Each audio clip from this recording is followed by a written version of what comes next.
ദൈവനാമത്തിന് മഹത്വം ഉണ്ടാകുമാറാകട്ടെ. ഇന്ന് വരെ ജീവിപ്പാൻ ദൈവം തന്ന ഉപകാരങ്ങളെ ഓർത്ത് സ്തോത്രം ചെയ്യാം. ഞാൻ കുര്യൻ എം ചാക്കോ. ഉപവാസം പുതിയ നിയമത്തിലൊരു പ്രമാണമായി നൽകപ്പെട്ടിട്ടില്ല എന്ന വസ്തുത ഓർപ്പിച്ചാണ് കഴിഞ്ഞ പാഠം അവസാനിപ്പിച്ചത്. ആ സമയത്ത് ഉണ്ടാകാവുന്ന ഒരു ചോദ്യമുണ്ട്: യേശുവും അപ്പോസ്തലന്മാരും ഉപവസിച്ചില്ലേ? അതുകൊണ്ട് നാമും ഉപവസിക്കേണ്ടതല്ലേ? ഈ ചോദ്യത്തിന് മുമ്പിൽ ആദ്യം മനസ്സിലാക്കിയിരിക്കേണ്ട ഒരു കാര്യം എന്തെന്നാൽ, യേശു കർത്താവും അപ്പോസ്തലന്മാരും ചെയ്ത എല്ലാ കാര്യങ്ങളും നമുക്ക് ചെയ്യുവാൻ കഴിയുകയില്ല എന്നതാണ്. നാം നിർബന്ധമായി ചെയ്യേണ്ട കാര്യങ്ങൾ തിരുവെഴുത്ത് പറയുന്നുമുണ്ട്. നമ്മുടെ സിലബസിൽ ഇല്ലാത്തതും കൂടി പഠിച്ച് ഉത്തരമായി എഴുതിയതുകൊണ്ട് മാർക്ക് കൂടുതൽ കിട്ടാൻ പോകുന്നില്ല. അതിനാൽ നമ്മുടെ സിലബസിൽ ഉൾപ്പെടുത്തിയിട്ടുള്ള പാഠങ്ങൾ പഠിച്ച് ഉത്തരം എഴുതുന്നതായിരിക്കും നന്നായിരിക്കാം. യേശു കർത്താവ് 40 പകലും 40 രാവും ഉപവസിച്ചു എന്ന് എഴുതിയിരിക്കുന്നു. യേശു കർത്താവ് തൻ്റെ ദൗത്യം ആരംഭിക്കുകയാണ് എന്ന് വച്ചാൽ, താൻ എന്തിന് ഈ ഭൂമിയിലേക്ക് മനുഷ്യാവതാരം ചെയ്തു വന്നുവോ അത് സാധിക്കുവാൻ ഒരുങ്ങുകയാണ്. ഉദാഹരണമായി പറഞ്ഞാൽ, 1 മണിക്കൂർ നേരം ബൈബിൾ ക്ലാസ് എടുക്കണമെങ്കിൽ അതിൻ്റെ പിന്നിൽ പല മണിക്കൂർ ഒരുക്കത്തിനായി വേർതിരിക്കേണ്ടതുണ്ട്. ആ മണിക്കൂറുകൾ ശാരീരികമായ അഭിലാഷങ്ങൾക്ക് വിട നൽകി ആത്മീയ പോഷണത്തിന് കീഴിൽ സമയം വിനിയോഗിച്ച് ലക്ഷ്യം സാധിക്കുന്നു. അല്പസമയത്തെ പ്രഭാഷണത്തിന് ഇത് ആവശ്യമെങ്കിൽ ലോകത്തിൻ്റെ പാപത്തിന് പരിഹാരം വരുത്തുവാൻ വന്നവൻ എത്രയധികം ശ്രദ്ധ ചെലുത്തി വേണം ആ ദൗത്യത്തിലേക്ക് പ്രവേശിക്കുവാൻ? ആദ്യമേ വാക്പോരാണ് കാണുന്നത്. ഏതു തെരഞ്ഞെടുപ്പിലും വാക്പോരിന് പ്രാധാന്യമുണ്ട്. അവരവരുടെ പ്രകടന പത്രിക ജനത്തിന് മുമ്പിൽ അവതരിപ്പിച്ച് വായ്പോര് നടത്തുന്നു. യേശു 40 നാൾ ദൈവിക കൂട്ടായ്മയിൽ വസിച്ച് ശക്തി സംഭരിച്ച് പിശാചിനെ വെട്ടി വീഴ്ത്തുന്ന കാഴ്ചയാണ് കാണുന്നത്. മനുഷ്യന് ഈ ലോക ജീവിതത്തിൽ വരാവുന്ന പരീക്ഷാ സമയങ്ങളിൽ എപ്രകാരം പിശാചിനെ പരാജയപ്പെടുത്താം എന്ന് 3 സന്ദർഭങ്ങളെ ചൂണ്ടിക്കാട്ടി യേശു കർത്താവ് കാണിച്ചു തരികയാണ്. 1. പിശാച് യേശുവിനോട്, നീ ദൈവപുത്രനാകയാൽ ഈ കല്ല് അപ്പമായി തീരുവാൻ കൽപ്പിക്കുക എന്ന് പറഞ്ഞു. യേശുവിൻ്റെ സ്നാനസമയത്ത് സ്വർഗത്തിൽ നിന്ന് മുഴങ്ങിക്കേട്ട പിതാവിൻ്റെ വിളംബരത്തെയാണ് പിശാച് പരാമർശിക്കുന്നത്. ഉപവാസത്തിനു ശേഷമുള്ള വിശപ്പ് മാറ്റുന്നതിന് യേശുവിൽ ഉള്ള ശക്തി ഉപയോഗിക്കുവാൻ പിശാച് ബുദ്ധി ഉപദേശിക്കുന്നു. ആ ഉപദേശം കേട്ട് പെട്ടെന്ന് കല്ലിനെ അപ്പമാക്കിയാൽ പിശാചിന് പറഞ്ഞുകൊണ്ട് നടക്കാം, ഞാനാണ് തക്ക സമയത്ത് ആ ഒരു ഉപദേശം കൊടുത്തത്, അല്ലെങ്കിൽ യേശു വിശന്ന് ചത്തേനെ എന്ന്. സാത്താന നിർദ്ദേശത്തിന് പിമ്പിലുള്ള ആശയം ഉൽപ്പത്തി പുസ്തകം 3:6 ഒക്കുന്നതുമാണ്. തിന്മാൻ നല്ലത് എന്ന് സ്ത്രീ കണ്ടു, പറിച്ചു തിന്നു, അപകടപ്പെട്ടു. യോഹന്നാൻ എഴുതിയ 1-ാം ലേഖനം 2:16 ഈ പരീക്ഷയെ ജഡമോഹം എന്നാണ് വിശേഷിപ്പിച്ചിട്ട് ഉള്ളത്. സ്വാഭാവിക ഇച്ഛകൾക്ക് അനുസരിച്ച് ജീവിക്കുവാനുള്ള പ്രേരണയാണ് ഇതിന് സമാനമായി നാം നേരിടുന്ന പരീക്ഷ. ദൈവത്തിൻ്റെ രാജ്യവും നീതിയും അന്വേഷിക്കേണ്ടതിന് പകരമായി വേഗത്തിൽ കാര്യം സാധിക്കാനുള്ള കുറുക്കുവഴികൾ തേടിയുള്ള യാത്ര.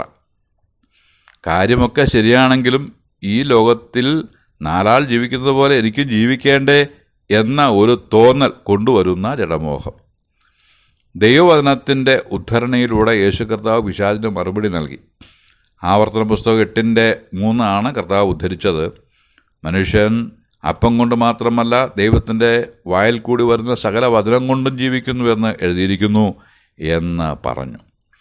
ഈ ഭാഗം നമ്മെ പഠിപ്പിക്കുന്നത് നാം എങ്ങനെയെങ്കിലും ജീവിക്കുക എന്നതല്ല, പ്രത്യുത ദൈവവചനത്തെ മനസ്സിലാക്കി അതനുസരിച്ച് ജീവിക്കുക എന്നതാണ്.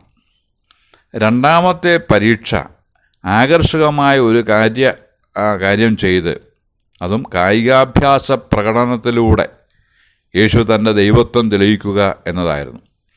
സങ്കീർത്തനം 91:11-12 ആണ് പിശാച് കൊണ്ടുവരുന്നത്. വിശ്വാസികളുടെ സംരക്ഷണം ഏറ്റിരിക്കുന്ന ദൂതന്മാർ വിശ്വാസികളെ കാക്കും എന്ന് പറഞ്ഞിരിക്കുന്ന വാക്യമെടുത്ത് ദൈവത്തെ പരീക്ഷിക്കുന്നു. താമസം വിന വചനമെടുത്ത് പിശാചിൻ്റെ ചിന്താഗതിയെ യേശു വെട്ടി. ആവർത്തന പുസ്തകം 6:18 നിന്റെ ദൈവമായ കർത്താവിനെ പരീക്ഷിക്കരുത് എന്ന് പറഞ്ഞ് തൻ്റെ ദൈവത്വം വ്യക്തമാക്കുന്നു. പിശാചിൻ്റെ ഉപദേശത്തിൽ അടങ്ങിയിരിക്കുന്ന പ്രലോഭനങ്ങൾ ഏറെയാണ്. കഷ്ടത കൂടാതെ യേശുവിന് മഹത്വം പ്രാപിക്കുവാൻ സാധിക്കും. ക്രൂശിനെ ഒഴിവാക്കി സിംഹാസനം നേടുവാൻ കഴിയും. ഉന്നതങ്ങളിലേക്കുള്ളതായിരിക്കുന്ന ഉയർച്ച കണ്ട് സന്തോഷിപ്പാൻ കഴിയും. ഇവയൊക്കെയാണ് യേശുവിൻ്റെ മുമ്പിൽ വ്യക്തമാക്കുവാൻ പിശാച് ശ്രമിക്കുന്നത്. യോഹന്നാൻ തന്റെ ലേഖനത്തിൽ ജീവനത്തിൻ്റെ പ്രതാപം എന്ന് പറഞ്ഞിട്ടുള്ളത് മേൽ പറഞ്ഞവയാണ്. യോഹന്നാൻ എഴുതിയ 1 ലേഖനം 2:16 അത് വായിക്കുന്നു. ഉൽപ്പത്തി 3:6 ഏദേൻ തോട്ടത്തിന് നടുവിലുള്ള വൃക്ഷഫലം ജ്ഞാനം പ്രാപിപ്പാൻ കാമ്യമെന്ന് ഹവ്വ കണ്ടതിന് സമാനമാണ് ഈ പരീക്ഷ. കുറുക്ക് വഴിയിലൂടെ വ്യക്തിഗത മഹത്വം നേടുവാനുള്ള ശ്രമം. നാം ദൈവഹിതത്തെ അവഗണിച്ച് നമ്മെ തന്നെ ഉയർത്തുവാൻ ശ്രമിക്കുമ്പോൾ യഥാർത്ഥത്തിൽ നാം ദൈവത്തെ പരീക്ഷിക്കുകയാണ്. അതരുത്. യേശു മശിഹ എന്ന് സംശയലേശമന്യേ തെളിയിക്കപ്പെടുന്ന സമയം വരുന്നു. അതിനു മുമ്പ് ക്രൂശിൻ്റെ അനുഭവമുണ്ട്, സിംഹാസനത്തിനു മുമ്പ് യാഗപീഠമുണ്ട്, മഹത്വ കിരീടത്തിനു മുമ്പ് മുൾക്കിരീടവും ഉണ്ട്. 3ാമത്തെ പരീക്ഷയിൽ പിശാച് യേശുവിനെ ഏറ്റവും ഉയർന്ന മലയിൽ കൂട്ടിക്കൊണ്ടുപോയി ലോകത്തിലെ സകല രാജ്യങ്ങളെയും അവയുടെ മഹത്വത്തെയും കാണിച്ചു. തന്നെ വീണ് നമസ്കരിക്കുന്നതിന് പ്രത്യുപകാരമായി ഇവയെല്ലാം യേശുവിന് പിശാച് വാഗ്ദാനവും ചെയ്തു. ആരാധനയുമായി ബന്ധപ്പെട്ടതാണ് ഈ പരീക്ഷ. ലോകത്തിൻ്റെ പരമാധികാരം പിശാചിനെ വണങ്ങുന്നതിലൂടെ നേടുവാൻ ഉള്ള പ്രലോഭനം കൊടുക്കുകയാണ് പിശാച് ചെയ്യുന്നത്. ഈ പരീക്ഷയെ യോഹന്നാൻ്റെ വാക്കിൽ കൺമോഹം എന്ന് യോഹന്നാൻ്റെ 1 ലേഖനം 2:16 പറഞ്ഞിട്ടുണ്ട്. ഒരർത്ഥത്തിൽ ലോകരാജ്യങ്ങളും അതിൻ്റെ ഭരണ സംവിധാനവും എല്ലാം ഇന്ന് പിശാചിൻ്റെ അധീനതയിലാണ്. പിശാചിനെ ഈ ലോകത്തിൻ്റെ ദൈവമെന്ന് കൊരിന്ത്യർക്കെഴുതിയ 2 ലേഖനം 4 അധ്യായത്തിൻ്റെ 4 പറഞ്ഞിരിക്കുന്നു. ദൈവപ്രതിമയായ ക്രിസ്തുവിൻ്റെ തേജസ്സുള്ള സുവിശേഷത്തിൻ്റെ പ്രകാശനം ശോഭിക്കാതിരിപ്പാൻ ഈ ലോകത്തിൻ്റെ ദൈവം അവിശ്വാസികളുടെ മനസ്സ് കുരുടാക്കിയെന്ന് എഴുതിയിരിക്കുന്നു. മാത്രവുമല്ല, യോഹന്നാൻ എഴുതിയ 1 ലേഖനം 5:19 സർവ്വലോകവും ദുഷ്ടൻ്റെ അധീനതയിൽ കിടക്കുന്നുവെന്നും പറയുന്നു. വെളിപ്പാട് പുസ്തകത്തിൽ യേശു കർത്താവ് രാജാതിരാജാവായി വരുമ്പോൾ ലോകരാജ്യത്വം നമ്മുടെ കർത്താവിനായിത്തീരും എന്ന് വെളിപ്പാട് പുസ്തകം 11:15 എഴുതിയിട്ടുണ്ട്. പിശാചിനെ തൊഴുതിട്ട് വേണ്ട യേശുവിന് സ്ഥാനമാനങ്ങൾ. പിശാചിൻ്റെ തലയെ തകർത്തിട്ടാണ് അവിടുന്ന് സ്ഥാനം കരസ്ഥമാക്കിയത്. യേശു കർത്താവ് ഈ പരീക്ഷയിലും പിശാചിനെ നേരിടുന്നത് ദൈവവചനത്തിൻ്റെ ശക്തിയാൽ തന്നെ. നിന്റെ ദൈവമായ കർത്താവിനെ നമസ്കരിച്ച് അവനെ മാത്രമേ ആരാധിക്കാവൂ എന്ന ദൃഢസ്വരത്തിന് മുമ്പിൽ പിശാച് പതറുകയാണ്. ആരാധനയും വണക്കവും ദൈവ മുമ്പിലേ ആകാവൂ. ആ സത്യം വ്യക്തമാക്കി പരീക്ഷകനെ കർത്താവ് നേരിട്ടപ്പോൾ പിശാച് അവനെ വിട്ടുപോയി. ഇതിലൂടെ പരീക്ഷകളെ എങ്ങനെ ജയിക്കാമെന്ന് യേശു പഠിപ്പിച്ചു. ഇങ്ങനെ ജയിക്കണമെങ്കിൽ പാഠങ്ങൾ മനപാഠമാക്കണം, ഉണർന്നിരുന്ന് പ്രാർത്ഥിക്കണം. ആ സമയം പലതും ത്യജിച്ചു എന്ന് വരും. അതിൽ ഭക്ഷണമുണ്ടാകും, പാനീയമുണ്ടാകും, സ്വാദു ഭോജ്യങ്ങളുണ്ടാകും. അപ്പം നുറുക്ക ശുശ്രൂഷയ്ക്ക് പോകുമ്പോൾ ഒന്നും ഭക്ഷിക്കാതെ പോകുന്നവരുമുണ്ട്. ദൈവവചന ശ്രവണത്തിനായി പുറപ്പെടുമ്പോൾ കട്ടിയായ ആഹാരം കഴിക്കാതെ ലഘുഭക്ഷണം കഴിക്കുന്നവരും ഉണ്ട്.